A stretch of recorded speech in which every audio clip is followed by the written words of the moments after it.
जय जगन्नाथ सांग मैंने पुणी आसिकली संडे मिनी ब्लॉग नहीं कि आज ब्लॉग टी मुझे स्टार्ट करुच्ची दिन गोटे बेलू सब कम सारिकी रिप्लू आसला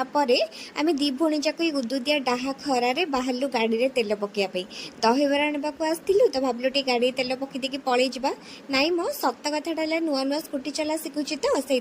मजा लगुच बुलवाई से नुआ नुआ स्कूटी चला शिखला बेले से खरा हो वर्षा हो कि भी जना पड़े खाली सब मौका खोजुता कि कौटी पठाता कि स्कूटीटा नहीं पलि जाती सत कहला सांग मैंने आसला बाटे रिप्लो को टिके गुपचुप खायापी इच्छा है आठी गुपचुप खाइला मो भात खाया टाइम जेहतु हो जाता मुझे खाइलिनी आम आसी पहुँची गलु मंडल मार्केट अंकल पाखु दहीबरा नापी टेस्ट बहुत भल लगे जो जो मैंने खाई कमेंट करके निहाती जनइबे आसिक देखला बेलू आम छुआ को अजा दी जन जाक मिसिकी खइबार लगी कांदे बाबा ए बाबा से कांदे गेलुटा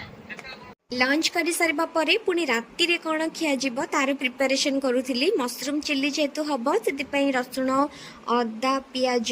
कैप्सिकम एगुड़ा सब काटिकी रखीदे मोर टिके ट्रेनिंग थिला मु पलि जाइली आसला पर रिप्लू कहला चाल टिके बुल देकी पलि आसवा भल लगुनी आ गोटे राउंड मारिदेकी पलि आसवा तो माँ कहले कि जदि जाऊच ताले टिके ठाकुर को लुगा नहीं आसब किंतु आज प्राय तो बहुत प्राय सब दुकान ही बंद थिला कहबाकू गले केवल खाइबा दुकान गुड़ा ही खोली थिला किछि नहीं भल कथा से माने भी तांको फैमिली को टाइम देवा दरकार सप्ताह थरे गोटे दिन छुट्टी मात्र तापरे बुली बुला आसला परे मुझे आसिक मशरूम चिल्ली बनई दउथली राति भी हो जाइतला तापरे आम डुगुटा ए पलि जीव समस्त मन भी दुख हो गला ता मन भी टिके दुख हो गला छुआटार तो एमती थिला आज मिनी ब्लॉग टा आपण मानु केमती लागला कमेंट करके निहाती जणेबे रहिली।